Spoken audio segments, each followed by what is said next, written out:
Doctor कफील खान को Allahabad high court से जमानत मिल गई है। आप सबको पता है कि डॉक्टर कफील खान गोरखपुर से के डॉक्टर थे और बच्चों की मौत के मामले में उनको गिरफ्तार कर लिया गया था, लेकिन बाद में ये साबित हुआ था कि डॉक्टर कफील खान ने बहुत सारी कोशिश की थी बच्चों की जान बचाने के लिए गोरखपुर में, जिस रहस्यमयी बीमारी से मौतें हो रही थी दिमागी बुखार वगैरह से।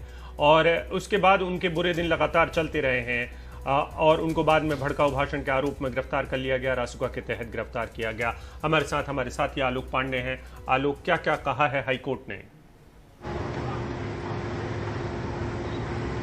जी, काफ़ी इंपॉर्टेंट ऑब्जर्वेशंस हैं। जो ऑर्डर है वो तो यही है कि जो उनका जो डिटेंशन है जो नेशनल सिक्योरिटी एक्ट के अंदर है वो इलीगल है और डॉक्टर खान को तुरंत आप रिहा करिए, ऐसा स्टेट गवर्नमेंट को आदेश दिया गया है। डॉक्टर खान इस वक्त एक वेस्ट यूपी, पश्चिमी यूपी की जेल में है। मैं थोड़ा सा कंफ्यूज हूँ कि अलीगढ़ है या मथुरा, वो मैं कंफर्म करके बता दूंगा, लेकिन वो एक वेस्ट यूपी के जेल में है। जैसा कि आप बता रहे थे, डॉक्टर खान के ऊपर ये आरोप है कि दिसंबर 2019 में उन्होंने अलीगढ़ मुस्लिम यूनिवर्सिटी के कैंपस के अंदर एक भड़काऊ भाषण दिया जिससे सांप्रदायिक सौहार्द बिगड़ने का माहौल बना, ऐसा सरकार का आरोप है। और उसके बाद फरवरी में जब उनको एक अलीगढ़ के कोर्ट ने बेल दी तो उसके बाद उनके ऊपर राष्ट्रीय सुरक्षा अधिनियम की धाराएं लगाई गईं, जिससे उनका डिटेंशन पहले 3 महीने के लिए बढ़ाया गया और उसके बाद फिर धारा को एक्सटेंड करके 3 महीने और बढ़ाया गया।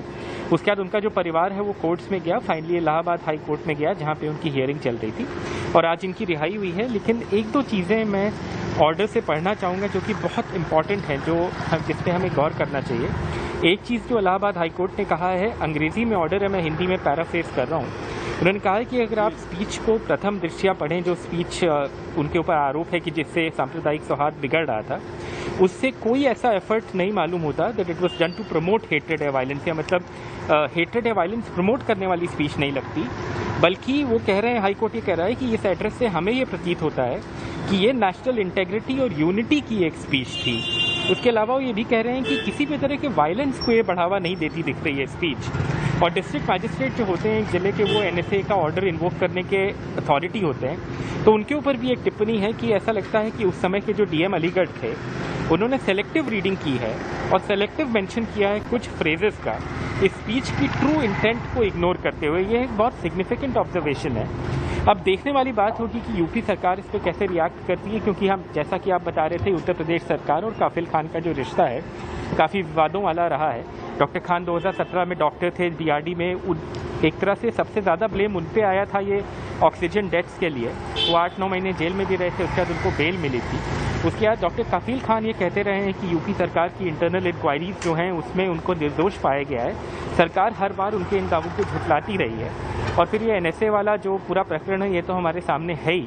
तो क्या सरकार तुरंत अपील में जाएगी या फिर क्या जैसा ऑर्डर में लिखा है कि उनको तुरंत उनको छोड़ा जाएगा, ये देखने वाली बात है। आलोक, एक छोटा सा सवाल है, संक्षेप में जवाब चाहूंगा। इसका मतलब जिस भाषा का आपने पढ़ के सुनाया, उसने तो कोर्ट ने तो सीधे सीधे कटघरे में खड़ा कर दिया है उत्तर प्रदेश सरकार को। जी बिल्कुल, लग तो ऐसा ही रहा है कि उनको कटघरे पे खड़ा कर दिया। और ये बात कफील खान का परिवार भी हमेशा कहता रहा है कि जो चार्जेस उन पे लगे हैं वो ड्रैकोनियन हैं और जिस तरह के उन पे आरोप लगाए जा रहे हैं वो एकदम गलत है।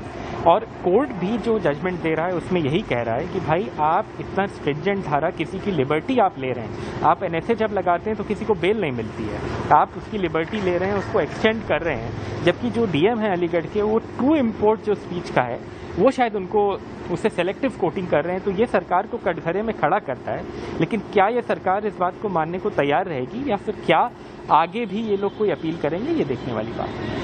जी आलोक, आपका बहुत बहुत शुक्रिया। सरकार तो नहीं मानेगी, लेकिन हर बात में जरूर रासुका लगाने से यूपी सरकार पीछे नहीं हटती।